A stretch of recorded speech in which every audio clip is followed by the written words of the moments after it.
My first question has been for people, what drew you to taking the survey? What do you think you got out of the survey after you took it?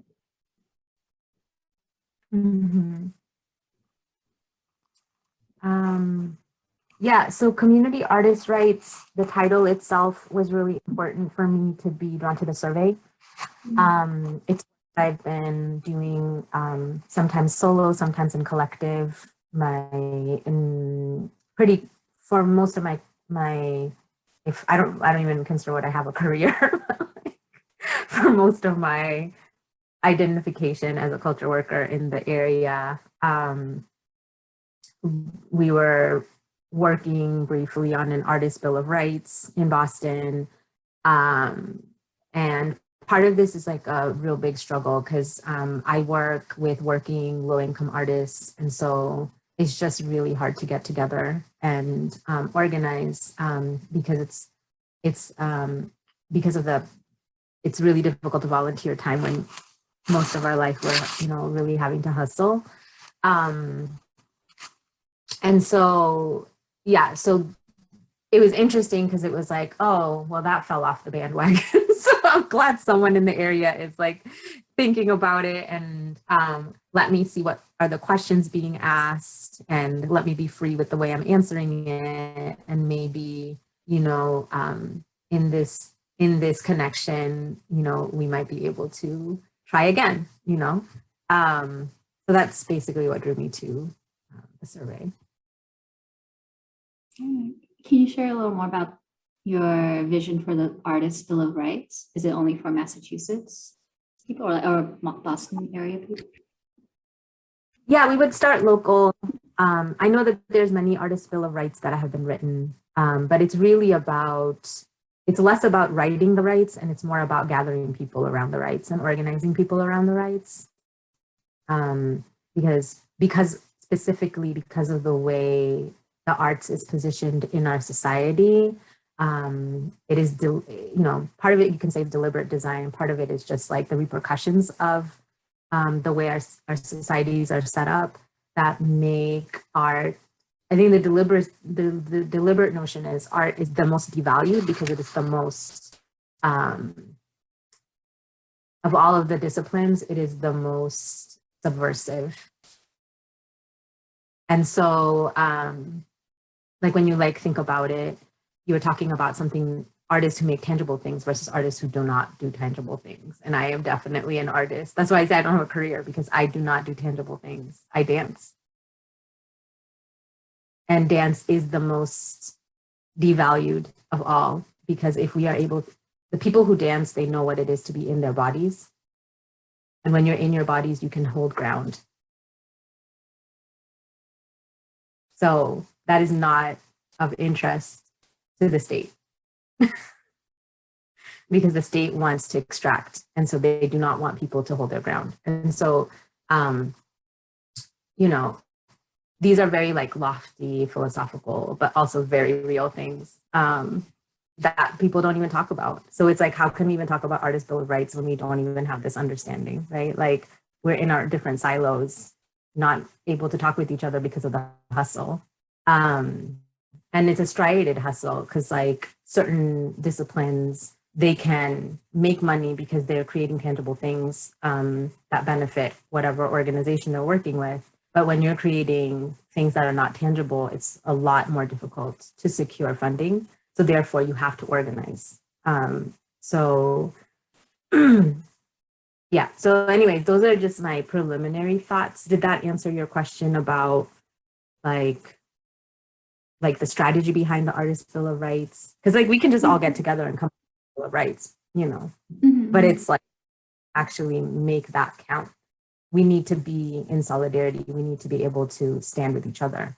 And that's a whole lot of things behind the word that is, again, not tangible. Organizing is not tangible. So yeah, so anyway, so those are my thoughts about that. And it primarily got activated back in 2015 in a tangible way for me, because group of people I collaborated with, and then people we found on site who were also protesting at the MFA. This might be of interest to you. They did a exhibit on Monet's painting of his wife in a kimono, and the was on their free day. The image that they had was one of their blonde curators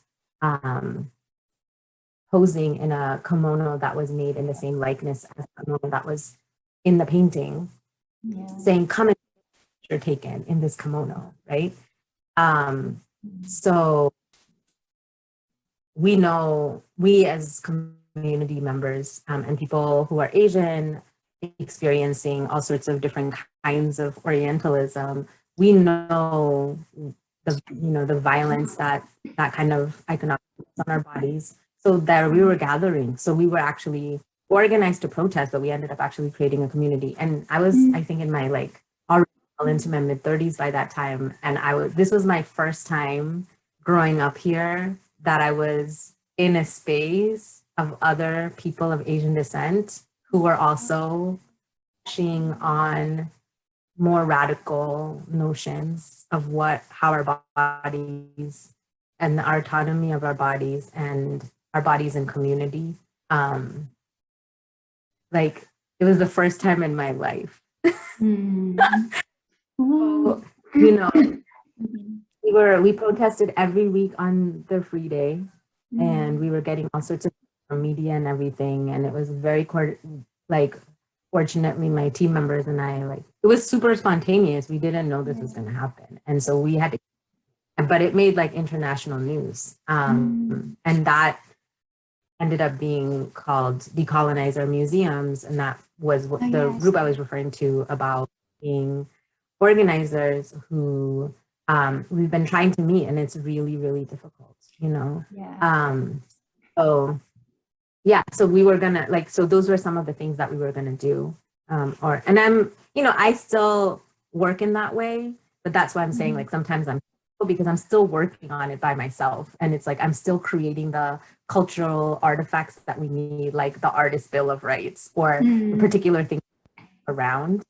But you lose steam real quick. So and we don't want to formally organize and coordinate this, because this should be something that is fluid, I don't, then it ends up being on one person's shoulder oftentimes because of the way that society, you have to become the director of a nonprofit. And it's sure, there's when you formalize that way, but that's not the trajectory I want it to have in my life. I don't want to be resisting and protesting all the time, that should not be where 90% of my energy goes. Not that doing it, it's not going there. It's a whole other level.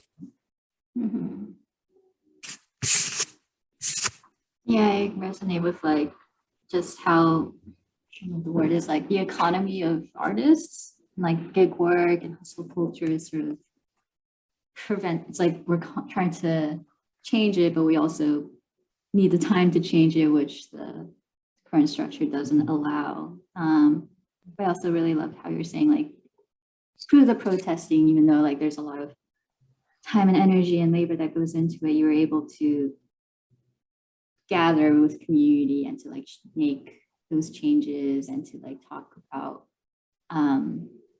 what changes you want to see in the museum, decolonizing your museum. And I feel the point about what something intangible community gathering is not something people or people who give out grant money maybe don't understand. So yeah, there's so much there, so much frustration that I resonate with too.